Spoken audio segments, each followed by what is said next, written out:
Hello प्यारे बच्चों, कैसे आप सब। उम्मीद करती हूँ कि आप सभी ठीक होंगे। तो आज जो हम टॉपिक डिस्कस करेंगे प्यारे बच्चों, उसके कवि हैं सुमित्रानंदन पंत और कविता का नाम है संध्या के बाद। अंतराल भाग 1+1 हिंदी का ये टॉपिक है। पीछे की वीडियो में प्यारे बच्चों हमने 8 पद्यांश विस्तार पूर्वक पढ़े थे। तो आज प्यारे बच्चों हम पढ़ेंगे 9th से आगे। तो चलिए शुरू करते हैं। विरहा गाते गाड़ी वाले, भूख भूख कर लड़ते कुकर। कुकर होता है प्यारे बच्चों कुत्ते। हुआ हुआ करते सियार, ठीक है। और देते विष्णु निशि बेला को स्वर। निशि होता है रात, ठीक है। और विष्णु होता है उदास, बेला होता है समय, स्वर होता है किसी करना। तो चलिए फटाफट से इसकी मैं व्याख्या करके आपको समझाती हूँ, आप जरा ध्यान देंगे। कवि कहते हैं कि बैलगाड़ियों पर बैठे हुए लोग बाजार या खेतों से जो है घर लौट रहे हैं और विरहा गीत गा रहे हैं, ठीक है। ये जो विरहा है ये गीत है और मन की पीड़ा को ऐसे जो है गीतों के माध्यम से ये क्या कर रहे हैं, व्यक्त कर रहे हैं। और उधर जो है गांव के कुत्ते भौंकते हुए आपस में लड़ते हैं और गांव जो है उनकी आवाज़ों से गूंजता है, ठीक है। हुआ हुआ करते सियार, और दूर जो है झाड़ियों के अंधेरे में जो है और दूर झाड़ियों में जो है अंधेरे में छुपे हुए गिद्दड़ हुआ हुआ की आवाज़ कर रहे हैं। और उनका जो है सामूहिक स्वर है ना बच्चों, ये वातावरण को गुंजित कर देता है, ठीक है। अर्थात रात तो बच्चों कैसी होती है, शांत होती है। और ऐसी शांत जो है रात में जब एक गीदड़ हुआ करते हैं तो जो है रात शोर से गूंज उठती है, ठीक है बच्चों। और चलिए 10वां, माली की मंडई से उठ। और देखिए मंडई होता है झोंपड़ी, ठीक है। आपने कठिन शब्दों पर ध्यान देना है। नभ के नीचे नबसी धुमाली, और धुमाली होता है हल्के धुएं की जाली। मंद मंद में तीरती नीली रेशम की सी हल्की जाली, ठीक है। ये है 10वां, ठीक है। और प्रसंग तो आपको पता ही है, मैंने पिछली वीडियो में भी समझाया था। तो प्रसंग जो है आपको ढंग से जो है समझ लेना है, किस तरह से आपने प्रसंग को लिखना है। तो चलिए व्याख्या करके मैं आपको समझाती हूँ।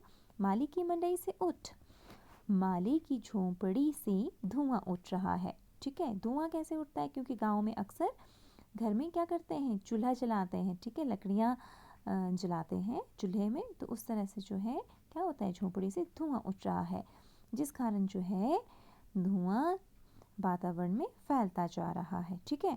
और नभ के नीचे नभ सी धुमाली, आकाश के नीचे धुएं से एक धुंध की रेखा सी फैलती जा रही है, ठीक है। ये दूसरी लाइन की व्याख्या होगी। मंद पवन में तीरती नीली रेशम की सी हल्की जाली, और वह जो है बच्चों धुएं की वह रेखा जो है हल्की हवा के सहारे से तैरती हुई ऐसी प्रतीत होती है कि मानो रेशमी कपड़े की जाली सी तैर रही हो, ठीक है। जब वह धुआं उठता है तो हवा के सहारे वो इस प्रकार से तैरता हुआ प्रतीत होता है कि मानो रेशमी कपड़े की जाली तैर रही हो, ठीक है। ये हो गया 10वां। और चलिए नेक्स्ट, बत्ती जला दुकानों में बैठे सब कस्बे के व्यापारी। और उसके बाद है बत्ती। बत्ती आपको पता है कि लाइट होता है बिजली, ठीक है। या जो गांव में क्या होता था कि जब लाइट नहीं होती थी तो वो लैंप वगैरह जो है तेल डाल कर लाए जाते थे। तो कुछ भी हो सकता है, ठीक है। ये लाइट भी हो सकती है या लैंप इत्यादि हो सकता है। बैठे सब कस्बे के व्यापारी, मौन, मौन होता है शांत चुपचाप। मंद आभा, आभा होता है बच्चों चमक। हिम की ऊँग रही लंबी अंधियारी, धुआं अधिक देती टीन की डिबरी, कम करती उजाला। डिबरी होता है टीन का दिया, जैसे मैंने आपको समझाया कि पुराने समय में जो खाली टीन इत्यादि होते थे या बॉटल होती थी, उसमें जो है छेद करके उसमें बत्ती डालकर जो है तेल डालकर उसको जलाया जाता था, ठीक है। और कम करती उजियाला, मन से कड़ अवसाद शांति। कड़ होता है बच्चों निकालना और अवसाद होता है दुख, शांति होता है थकावट। तो चलिए यहाँ तक रहेगा ये आपका 11वां कवि कहता है कि कस्बे के व्यापारियों ने अपनी दुकानों में मिट्टी के तेल की डिबरियाँ अर्थात लैंप जलाया हुआ है, ठीक है।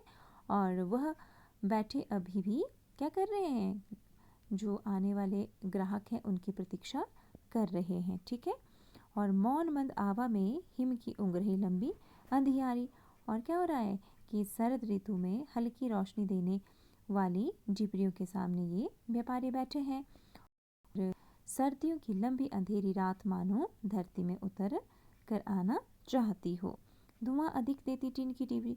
कवि कहता है कि जो है ये टीन की डिबरी है, ये प्रकाश कम देती है और धुआं अधिक फैलाती है,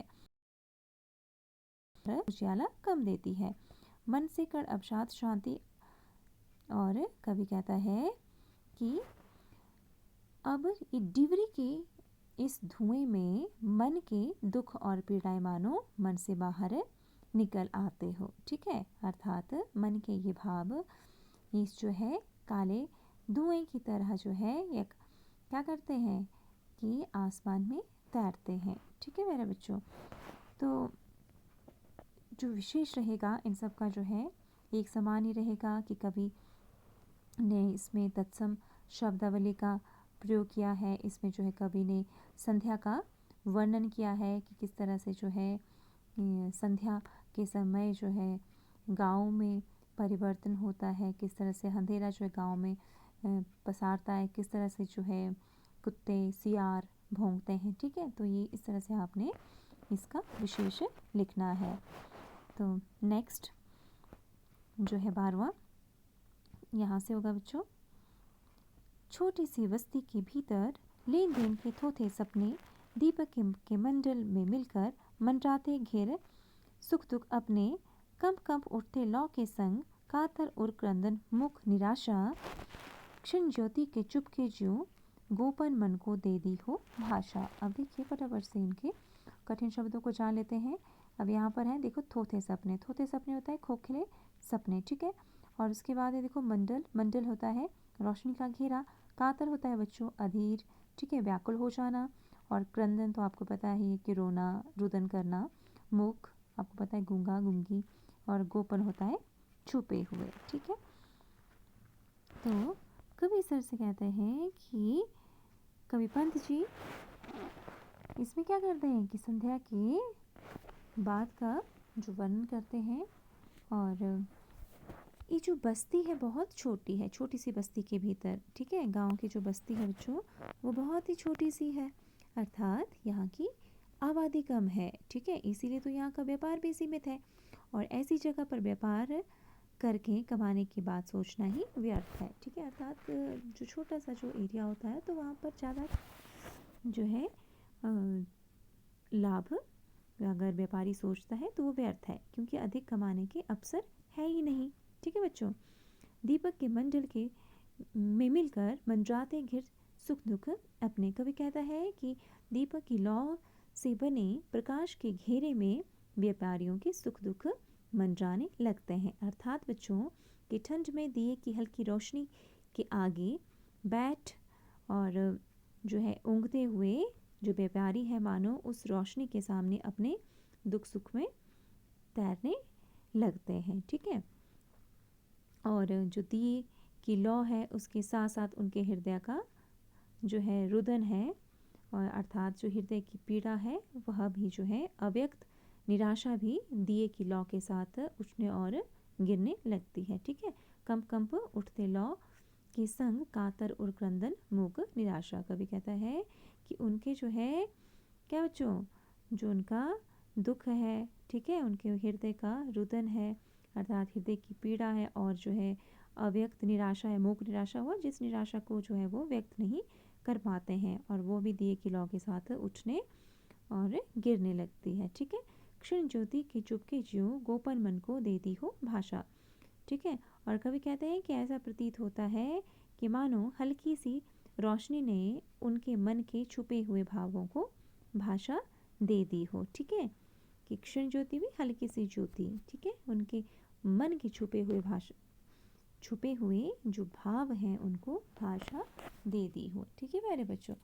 तो ये है 12वां, ठीक है।